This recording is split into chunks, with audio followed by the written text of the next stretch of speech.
Well, let me encourage you to turn your Bibles again with us this morning. 1 Corinthians chapter 16. We've arrived at the last chapter in the book of Corinthians. It's been a lengthy study working our way through this wonderful book, this wonderful epistle. And so we're in the home stretch. We can definitely see the light at the end of the tunnel. Chapter 16 is going to have a number of different practical things that Paul addresses with the church there in Corinth. And so it's going to give us an opportunity to work through those and even find some application for us, even as we're understanding what's going on in this local church assembly. I will say this just as a reminder, next Sunday morning, May 31st, will be our first time back together in a modified format. And so we want to encourage our members, if you're comfortable doing so, to plan on being here. You'll be getting information from us this week about which service we've asked you to attend, so that we can have some social distancing as well as some cleaning as well. But this morning, we're back in 1 Corinthians 16. And so let me read to you verses 1 through 4, and then we'll get into the text together. Now, concerning the collection for the saints, as I directed the churches of Galatia, so you also are to do. On the first day of every week, each of you is to put something aside and store it up, as he may prosper, so that there will be no collecting when I come. And when I arrive, I will send those whom you accredit by letter to carry your gift to Jerusalem. If it seems advisable that I should go also, they will accompany me. You know, one of my favorite parts in modern literature happens in Les Miserables. Victor Hugo is writing this, and the criminal, Jean Valjean, shows up at a priest's home, and in the middle of the night, he steals some candlesticks from the priest and runs off, or takes the silverware away from the man's house and runs away. He's captured that evening by the gendarmes, the police. They come, they take him back to the priest's house. He's claimed that the priest gave them to him.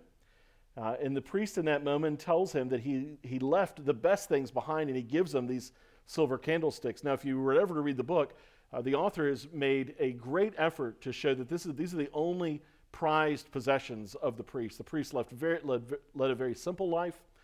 He really lived in poverty and went without. And so he's giving this criminal, Jean Valjean, everything of value that he really owns.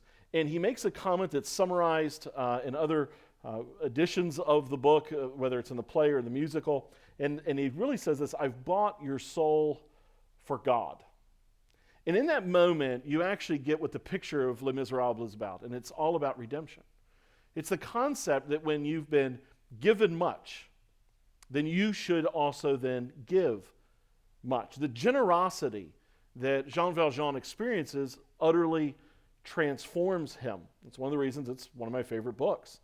But maybe there's another piece of literature that you're more familiar with that helps to picture the concept of generosity from the other direction, from Ebenezer Scrooge. Famously, in A Christmas Carol, at the opening, he interacts with some gentlemen who are trying to raise funds for the poor during the Christmas and holiday season. And so they ask him what they could put him down to give, and how generous would he like to be. Ebenezer, clearly a man of wealth and of means, who's been hoarding his wealth. And Ebenezer famously says this, I quote from the book, "Are there no prisons?" asks Scrooge. "Plenty of prisons," said the gentleman, laying down the pen again. "And the union workhouses?" demanded Scrooge. "Are they still in operation?" "They are still," returned the gentleman. "I wish I could say they were not." "The treadmill and the poor law are in full vigor then," said Scrooge. "Both very busy, sir." "Oh, I was afraid from what you said at first that something had occurred to stop them in the useful course," said Scrooge. "I'm very glad to hear it." Now, unless you understand the union workhouses, the horror of that statement doesn't impact you the way it would have Dickens' readers. The workhouses were abysmal places. These were horrendous conditions. It's difficult to even wrap our brains around the level of stinginess and coldness that's exuding from Ebenezer Scrooge in this moment, and his refusal to be generous in any way. A British reporter wrote about the workhouse conditions this way. He says there were regular scandals triggered by the standard of hygiene in the workhouses. At Huddersfield, there was a public outcry in 1848 after it was found that 10 children were forced to share a bed. Somebody in the infirmary had been forced to lay in the same bed as a corpse. Just a year later, a school for pauper children in Tooting was the scene of a cholera outbreak which claimed 180 lives. The inquest found that the effects were exacerbated by a lack of food, poor clothing, and overcrowding. It was uncommon for people to be found guilty of cruelty in the workhouses. It was uncommon that any were ever brought to justice. Ella Gillespie was sentenced to 5 years of penal servitude for mistreating workhouse children. She whipped them with stinging nettles, forced them to kneel on the wire netting that covered the hot water pipes, deprived them of water for so long that the children had actually resorted to drinking from the toilets. Charlie Chaplin, in his youth, spent a few weeks in the Newington workhouse. In his autobiography, Chaplin recounts the Friday morning punishment sessions, where the boys lined up on 3 sides of a square. The miscreants were then caned in front of their peers, often fainting and even requiring treatment in the infirmary. And Scrooge's response when asked to simply give to the poor was to say, "Are there no workhouses for these people?" His lack of generosity, his stinginess, his selfishness, his closing up of his heart is actually a perfect picture of lostness. It's a condition where we are far from God, where we are sinners, and all of us are born this way. And having not experienced the generous kindness of God in faith believing, our hearts are shut up and cold to the needy. Paul is going to be interacting with the Corinthians about generosity in their giving. And before we can understand generous giving, we actually have to be moved by generosity. Now, of course, the greatest generosity has been by God towards us. But who among us can look upon the needy, the poor, the destitute, and close up our hearts to them? You know, if I'm going to be fair, I think in the realm of Christianity, I think we can all be honest about this, giving is a hard thing to talk about. It's a hard thing to preach about. But if we're really honest, a failure to give, I think in a Christian sense, it absolutely can be spiritual. And we're going to spend some time talking about that. But it can also just be even simply practical. The need is not in front of our eyes, and so we easily forget about it.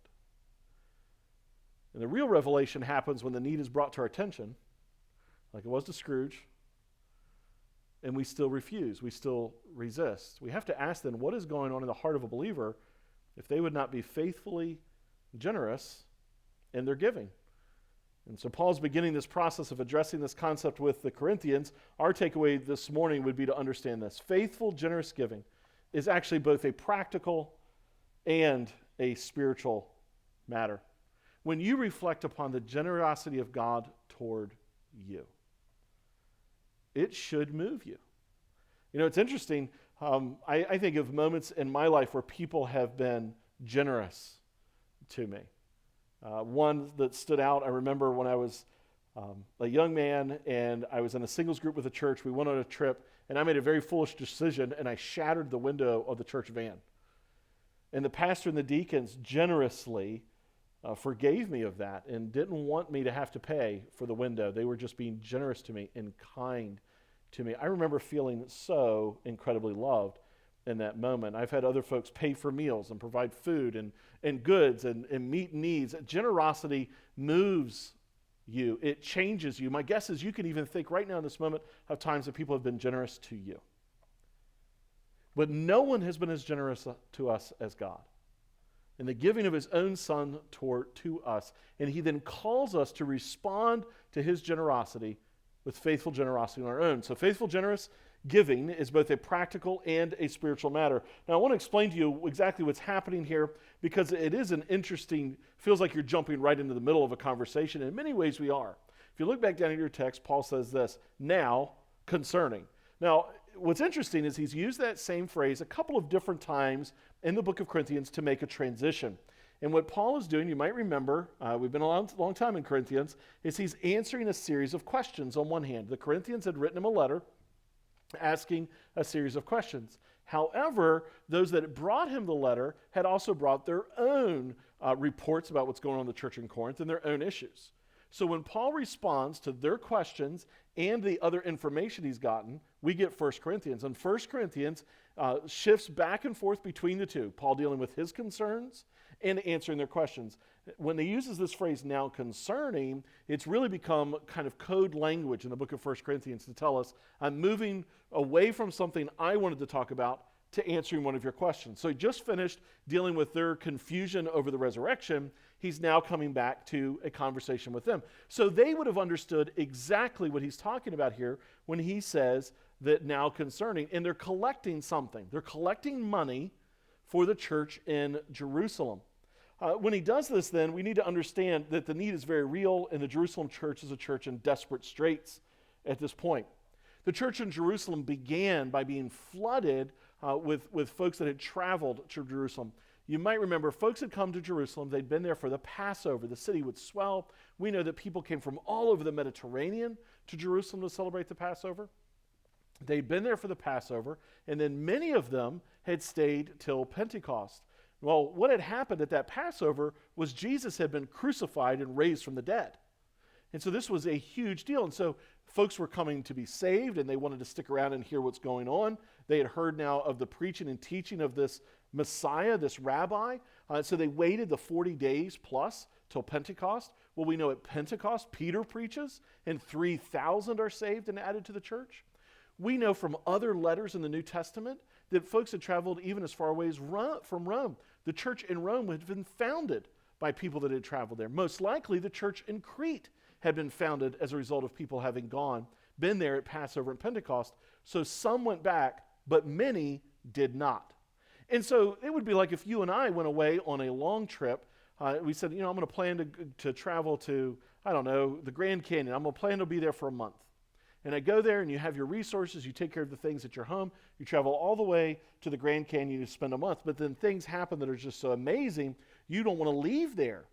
So you stay 2 months, and then 6 months, and then a year, and you're trying to establish yourself there in the midst of a situation where jobs are slim, the land is already bought up, maybe you're a farmer, you were a herder back home, you were a merchant. How do you establish yourself? And those folks were staying because they're now part of the church. And so the church from its beginning began, listen to this, with refugees. The church's inception starts with thousands of people that have traveled from all over the Mediterranean to be there and to be a part of it. And so they're trying to work this out. And so the church in Jerusalem immediately is in financial need because they want to care for these people that are among them. We know on top of that the church in Jerusalem had a significant number of widows. How significant was it? Well, it was such a big deal that the apostles, who are the elders of the church there in Jerusalem, are trying to meet people's needs and make sure people are fed. And there's so many that a large number of the Grecian widows, their needs aren't being met. This wasn't a racial issue, but it looked like one. It probably had more to do with who they had relationships with. In other words, the needs they were aware of are getting met. The needs they're not as aware of are not getting met. And so what's the answer? That's where we get the office of a deacon. So we think of them as proto-deacons or first deacons. They elect these 7 men who then serve, and now they're serving the widows. So we know we've got refugees that have traveled, people that are transplants to their region now as a result of the church. Now, then we know on top of that, we have all these widows that are there. We know that there's some folks that have some means because they're even taking their property and selling it and giving the money. On top of all of that, within a year or two of the church of Jerusalem being founded, a massive famine came into the region of Judea. Well, it's an agrarian culture. The vast majority of people are farmers. The money that fuels the region, the economy, is fueled by farming, agriculture. Well, when a famine comes through, suddenly farmers can't trade their crops for the other things that they need.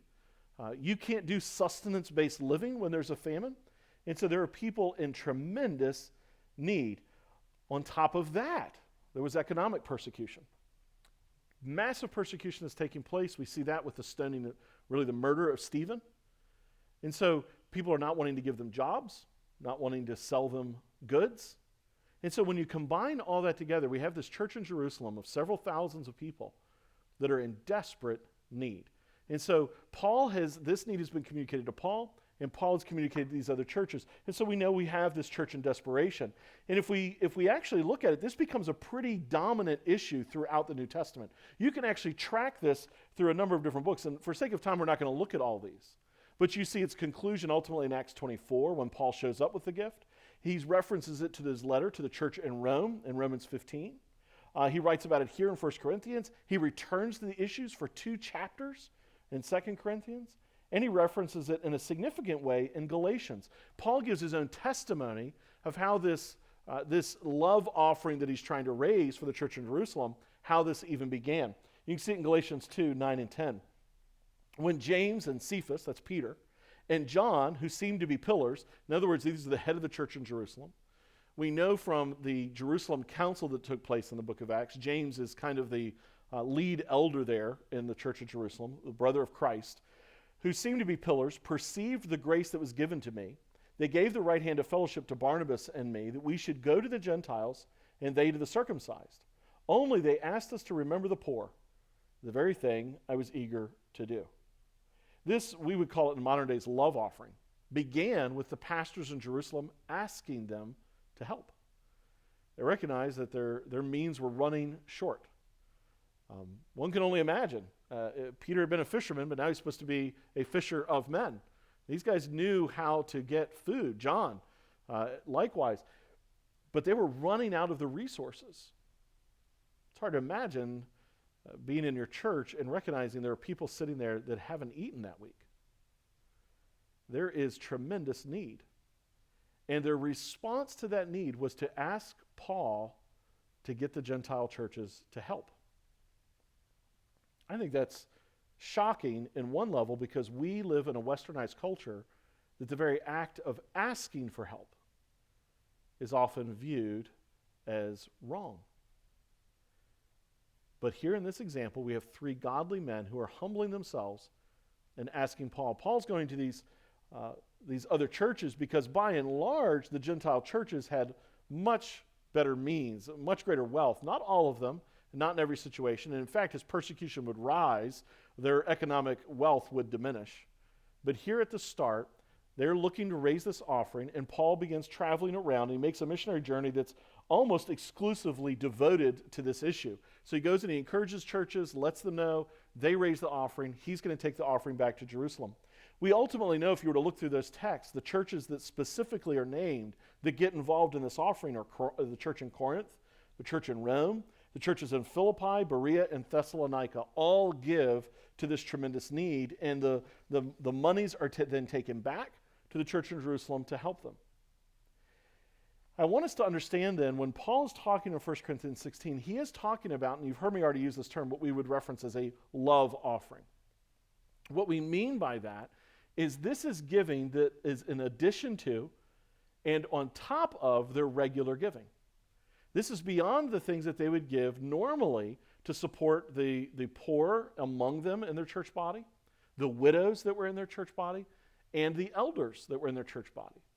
James makes it very clear, ultimately what happens in the church of Jerusalem is because of persecution, there's a great dispersion, or diaspora we call it. And as they are, it's almost like God brings his fist down upon the church and it scatters them because he told them he wants them to take the word out to the uttermost parts of the world. And he uses persecution to do that. So James writes this pastoral letter to the Jews as they're scattered abroad. And he pleads with them to take care of the poor that are among them. He pleads with them and tells them that true faith is to take care of the widows and the orphans, the needy that are among them. And as a matter of fact, he says to look at a person who would come into your church who is naked or hungry and say, be warm and filled, really showcases you must not know God. I just want to remind us again that we are generous because we've received generosity. And when we are stingy, we are acting as though we've never received the generous hand of God that he gives to us. This offering then is in addition to that. Paul commands the church to take care of their elders, to pay them. A workman is worthy of his hire. He proves his point in Corinthians that with 1 Corinthians. He actually has to argue it again in 2 Corinthians. He argues for it in Romans, why they should even give to this, because they've received spiritual blessing.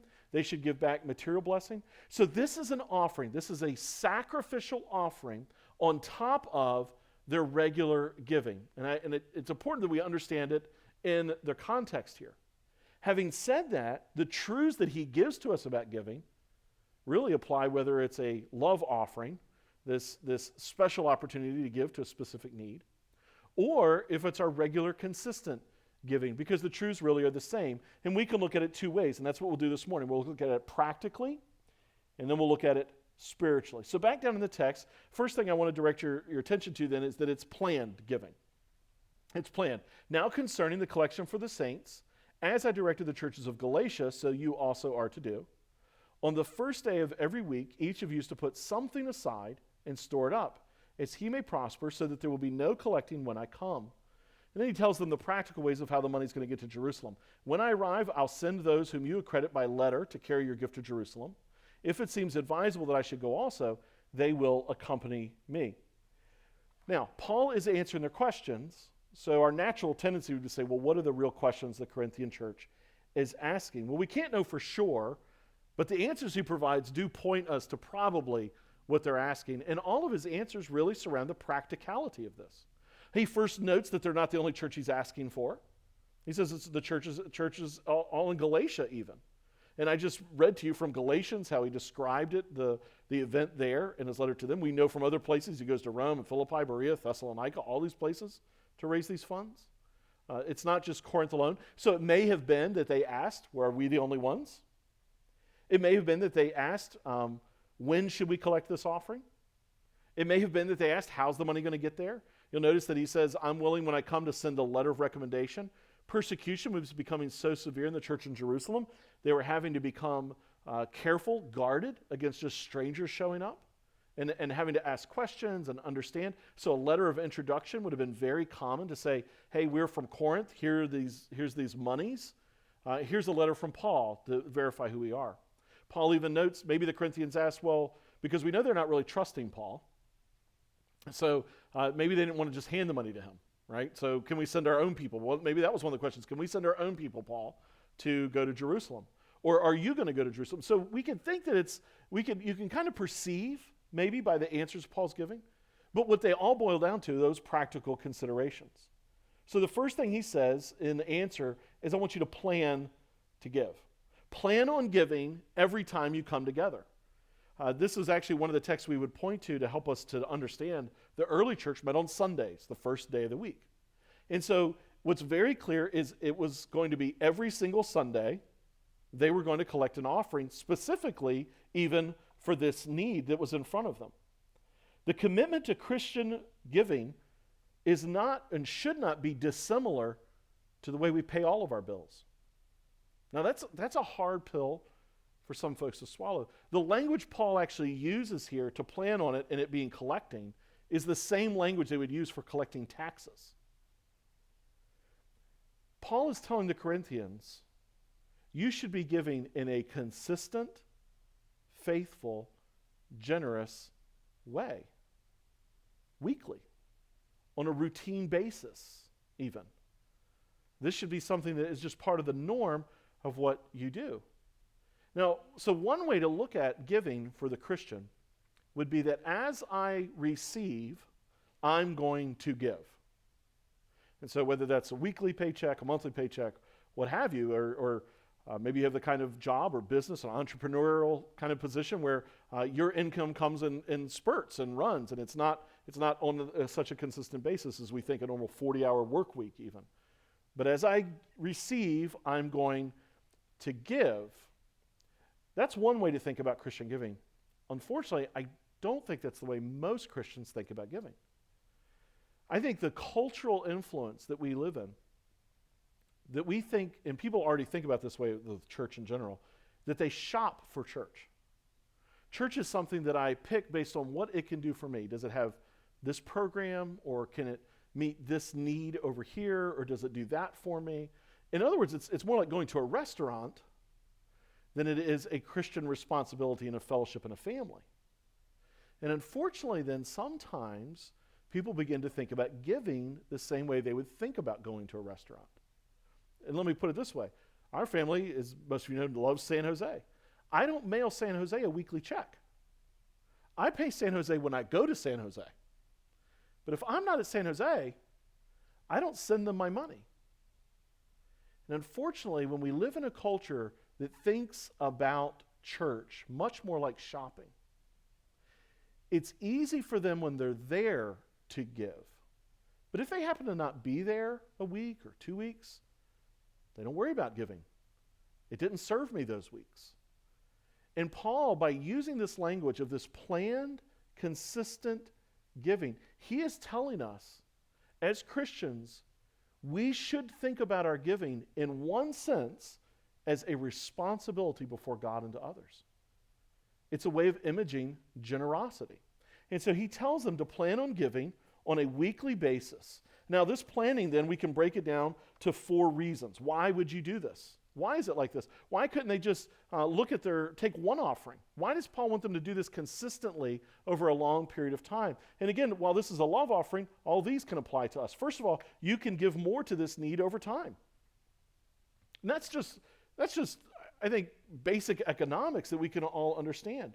Paul's reality is our reality. Our lives and our bills and our needs and our responsibilities, they can seem to shift from month to month.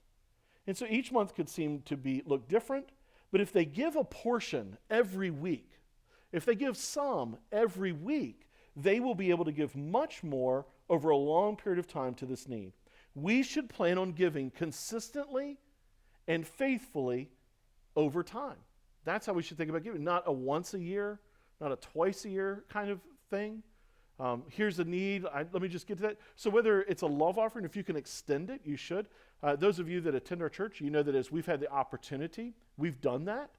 We've said, we're going to give you the chance. Here's a window of time for you to give to this. And what we like to do is a month or more even, because we want to give multiple weeks, because we understand you might have one bill one week that really knocks down what you'd be able to give to a need, but then another week you don't have that same bill. We want to match this. Why do we come up with this idea? Because that's just who we are? No, because it's actually straight from Scripture. Paul wants them to be setting aside every single week. This actually tells us something even that I think we all know about money. If we don't plan to give it this way, the vast majority of us find somewhere to spend it. We're maybe even shocked what we spend it on.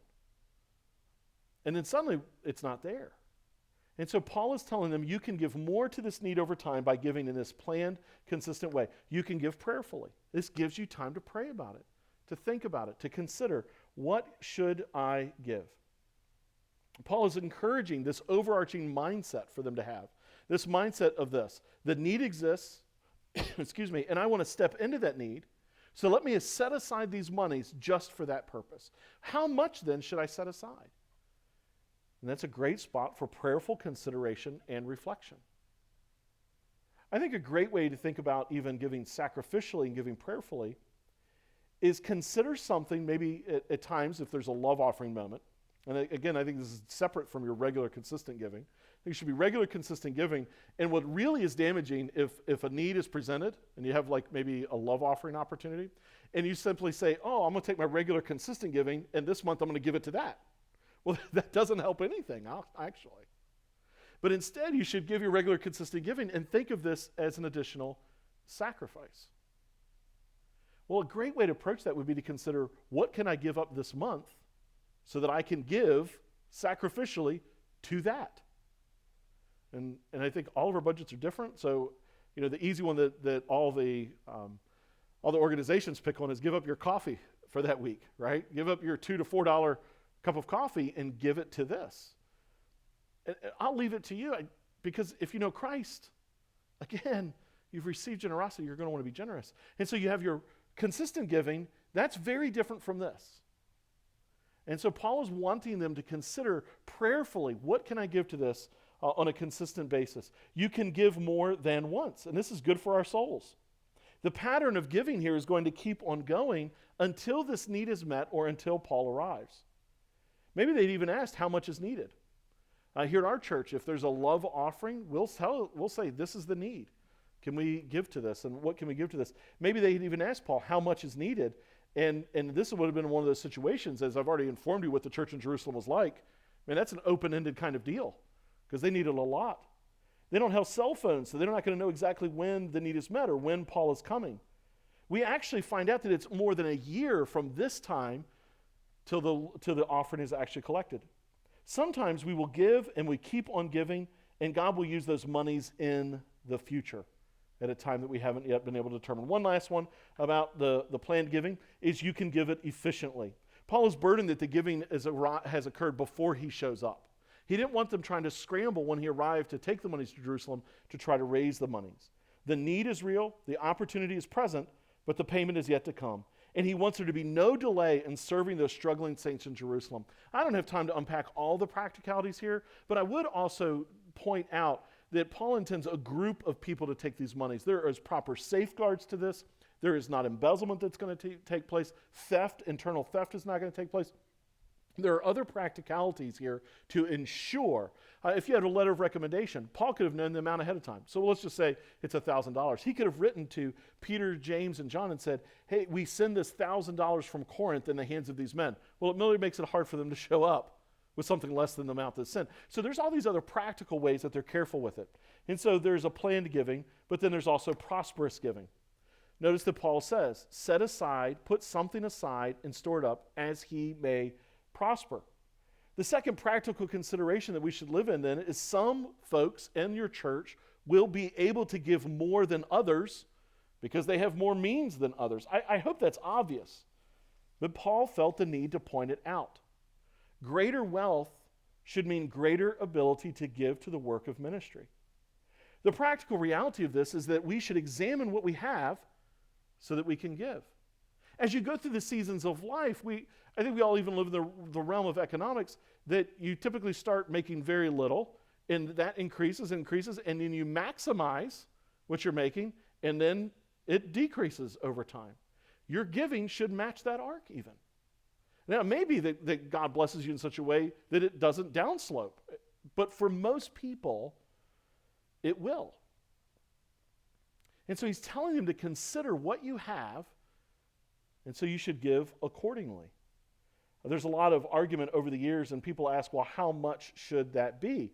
And so the common lingo that you'll hear in a lot of churches is a tithe. And by tithe, they mean 10%.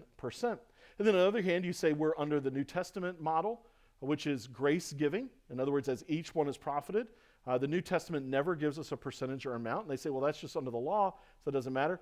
And to be fair with you, you can make arguments both ways. I don't believe the tithe is for today. However, I don't think saying 10% is the law either, because the first one that gave 10% was Abraham, and that was before the law ever showed up. In other words, there should be an amount on a consistent basis you give out of your increase. And so Paul's recognizing that on top of their consistent giving, there's going to be other increase that they have. How can I give it out of that to meet this need? Let me give you two phrases that I'm going to borrow from a pastor, Vance Pittman, that he says Christians should think about giving. It should always be a portion. This is just practical here. It should always be a portion, and it should be sometimes sacrificial. You know, our church at times has had love offerings. We've helped the Ruleys when their computers and other things were stolen in Morocco. We've helped the farmers in Indonesia with some health needs. Denise Nelson to minister to her parents flying from France back to the States. A vacation for Miriam Wheeler when we supported her as our missionary to the Ukraine. This church has given love offerings. I've received love offerings from this church. And these are on top of consistent, regular giving. We should always then think of those as sacrificial, but there should always be a portion. Can I just ask you, do you consistently give a portion? I don't know what anyone in this church gives. None of the elders do. But Paul is challenging our hearts here about the practicalities of giving. Do you always give a portion, and do you sometimes give sacrificially? Those would be the truths. And so that's the practical perspective, but then there's a spiritual perspective about giving. Now, I need to tell you something. 1 Corinthians 16 is only the first part of this story. And we're not going to have time to get into all the second part, because the second part will happen when we work our way through 2 Corinthians, and it's from chapters 8 through 9. The fact of the matter is, if you've been around church long enough, you've heard phrases about giving. God loves a cheerful giver. Let me give of myself first and then my offerings also. Those are all 2 Corinthians 8 through 9 kind of phrases. Why does that happen? Because something takes place between 1 Corinthians 16 and 2 Corinthians 8 through 9. And it's this. The Corinthians stop giving faithfully and consistently. It drops off. They grow weary of this offering. They get lazy in their giving. Now, there's something very interesting about this laziness. Paul sends Titus to them. And Paul remarks about how well they refreshed and cared for Titus. Certainly it's spiritual because they are repentant in front of him. but it's also practical care for them. In other words, the Corinthians were really good at this. When the need was right in their face and with them, it affected them personally, they found it easy to give to. Their laziness then, their laziness in their generosity and giving, their lack of faithfulness could be tied directly to forgetfulness. They forgot their responsibility and their opportunity. And so Paul is reminding them, he'll take 2 chapters to call them then to the spiritual issues. And so the Corinthians are writing about practical questions in 1 Corinthians, and he's answering them. But this same need becomes a launching pad in 2 Corinthians to deal with the spiritual issues. They have started well, but he's worried they're not going to finish well. And he's actually concerned it's going to be humiliating to them. Apparently, the Corinthians, when they found out about this need, they had said, we want to give to this, and we can't wait to give to this. Maybe that was even tied to the questions they had sent him. And so as Paul's traveling around, and he's challenging the other churches to give, he's telling them, well, listen what the Corinthians are planning. Listen how the Corinthians are giving every week. And then he finds out they've fallen away from that. He says it to them this way in 2 Corinthians 8:11. So now finish doing it as well. As well as what? As well as they started. So that your readiness in desiring may be matched by your completing it out of what you have. And then later on in the same section as he's preaching them about this, in 2 Corinthians 9:3-4, but I am sending the brothers so that our boasting about you may not prove empty in this matter, so that you may be ready as I said you would be. Otherwise, if some Macedonians come with me and find that you're not ready, we would be humiliated, to say nothing of you, for being so confident. He goes on then in 2 Corinthians 8-9, and he lists 5 spiritual ways they should think about giving.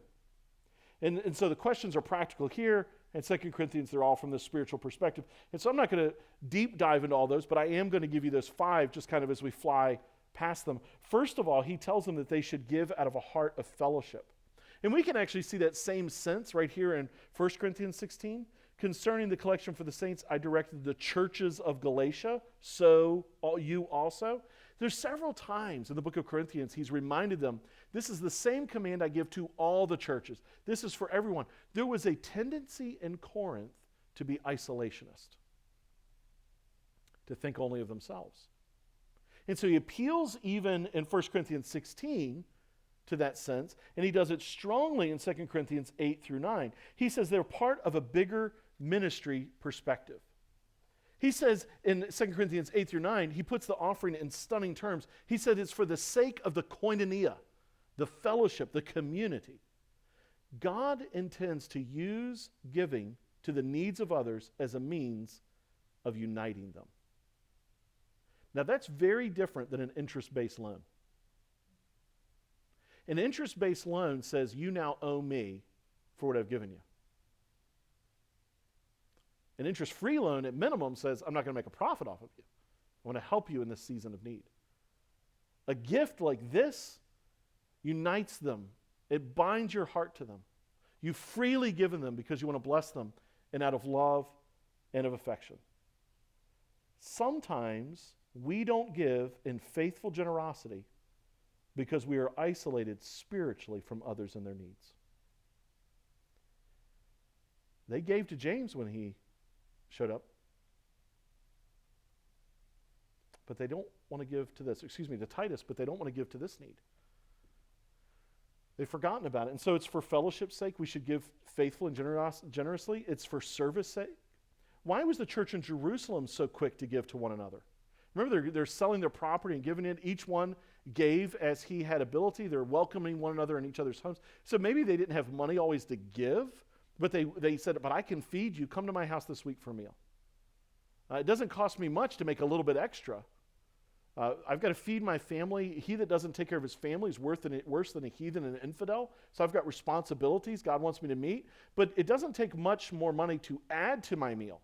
And I can feed you that way right with my own family as opposed to trying to give you enough money. Maybe I don't have the means to do that. Why was the church in Jerusalem like this? Why did they function so well this way? Because they loved one another. Remember, they didn't know each other that well. You've got people from all over the Mediterranean. So this is not necessarily people that have all grown up together. They are bound together by their love and affection of Jesus.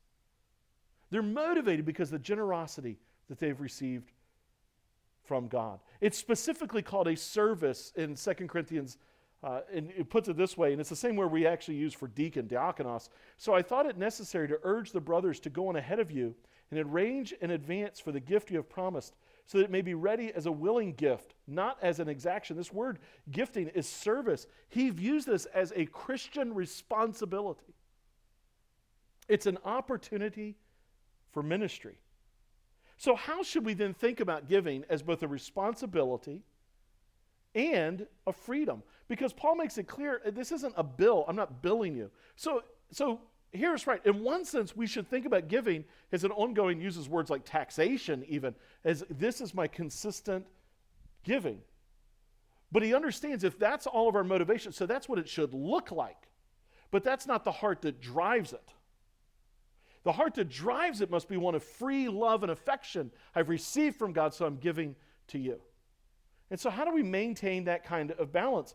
Well, I think we can do it this way. First, by thinking of it as a ministry service to others. Because I'm called to love others. I want to give to this because I want to love you. I want to encourage you. I want to advance the ministry of God and the kingdom of God. And the other way is by immediately thinking of it as another word he uses, the grace of it. It shows up in 2 Corinthians chapter 8, verses 4, 6, 7, and 19. He says you're to be motivated to give because you have received grace. You want to show grace. Their tangible giving reflected the undeserved grace they had received from God. We are generous because God's been generous to us.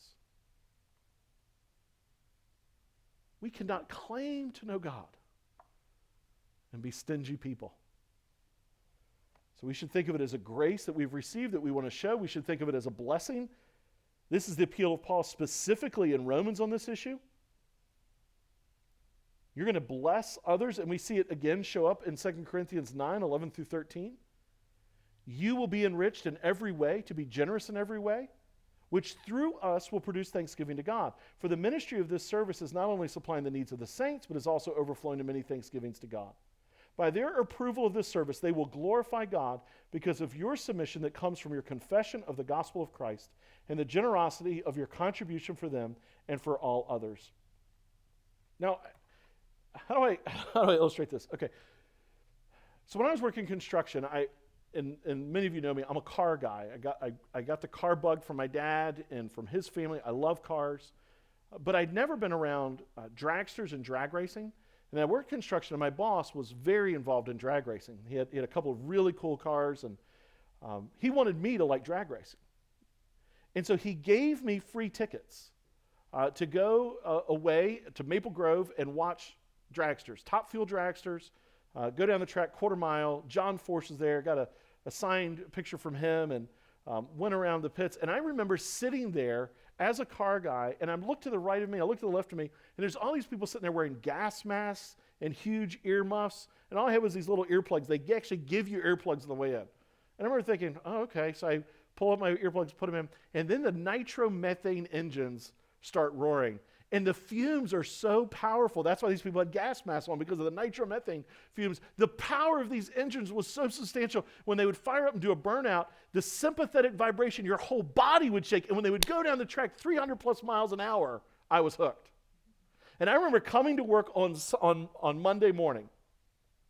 And my boss was standing there. He smoked unfiltered Marlboros, right? So he's standing there with a Marlboro in one hand, a cup of coffee in the other hand, outside 6 o'clock in the morning when I pull up. He's just waiting for me.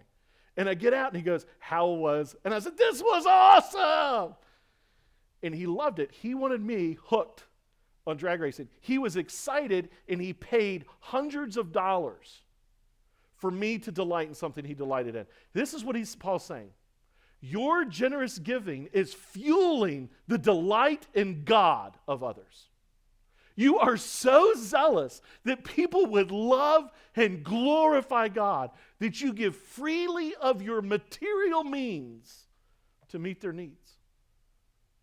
Because suddenly they say, what a bounteous God we have, that he would send me such riches to meet my needs. I was praying that he would meet my needs. And then this check arrived. I was seeking God. How would I pay for this? and then he paid for it through you. Paul says this, it's a blessing to give because it fuels the worship of others. And then there's one last one spiritually, and that we should think of it as a divine service. Our perspective of it should be as a divine service. What is different there?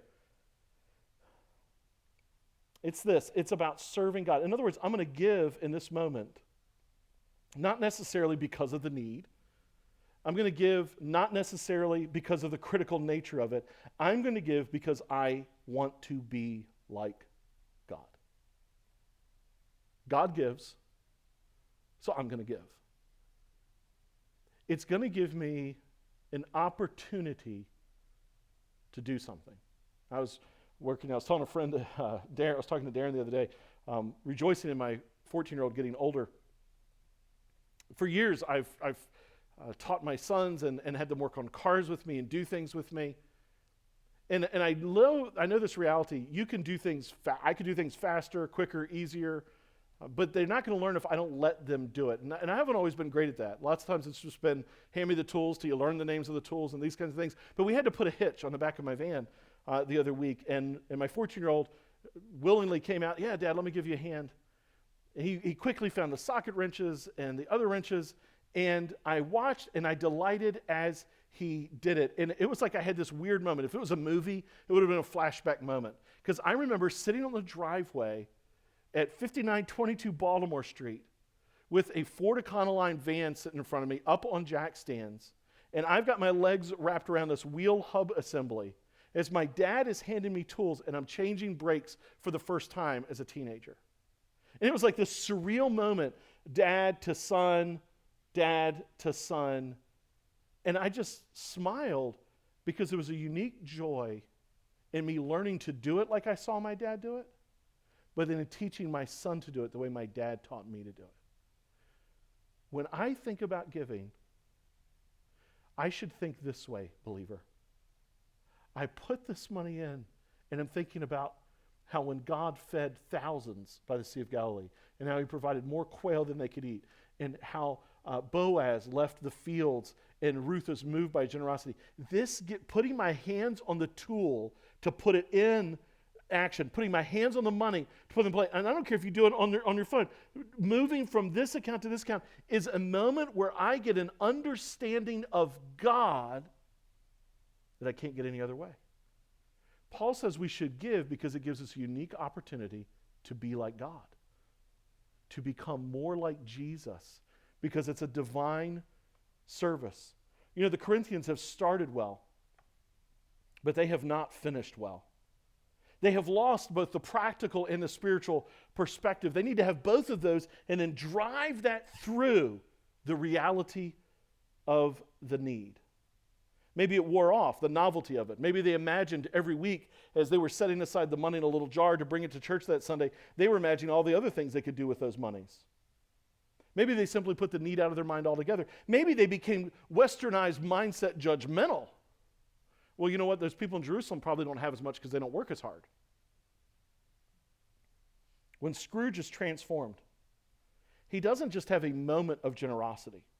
He's thoroughly rescued from his stinginess. He experiences generosity because he can now clearly see the connections from his own past to his own future. The result of the accounting of his life changed him. Dickens expresses it in words we can all understand. He does it with money. But Dickens isn't the first one. Jesus, in communicating the concept of stingy hearts or unforgiving hearts, tells the amazing parable of the man who owns what would be equivalent of something like 11 billion in our dollars, and he's forgiven his debt. And he goes immediately out and grabs a man who owes him a few $1,000s and grabs him by his throat and threatens him, I'm going to throw you in debtor's prison. And it's stunning to Jesus' audience. And he's using money to illustrate something because money is something we can all understand.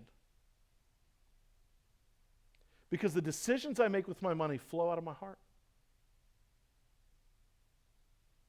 And Jesus is saying when we've received forgiveness from God, we recognize all the generosity and all the forgiveness we've received from God, which is so far beyond what we could ever have hoped or thought of or imagined. how on earth could we receive that and not be willing to forgive the sins that other people do against us? And he puts it in monetary terms because we can all understand the monetary ideas. At the very core of faithful, generous giving is the truth of the gospel. God has fed us like starving people in the wilderness. He's been generous to us, so we are compelled then to be faithfully generous to others. You know, it's interesting because the Bible, and it's a verse I learned as a child growing up, that God owns a cattle on 1,000 hills. That means that his wealth is beyond compare. Jesus promises to not have his children go without food or without clothing.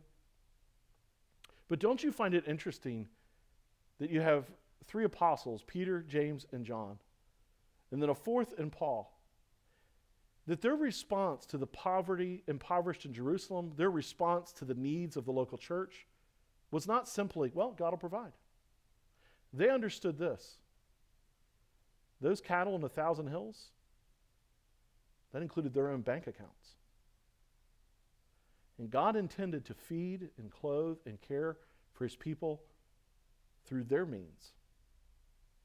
And so they didn't see this as a lack of faith.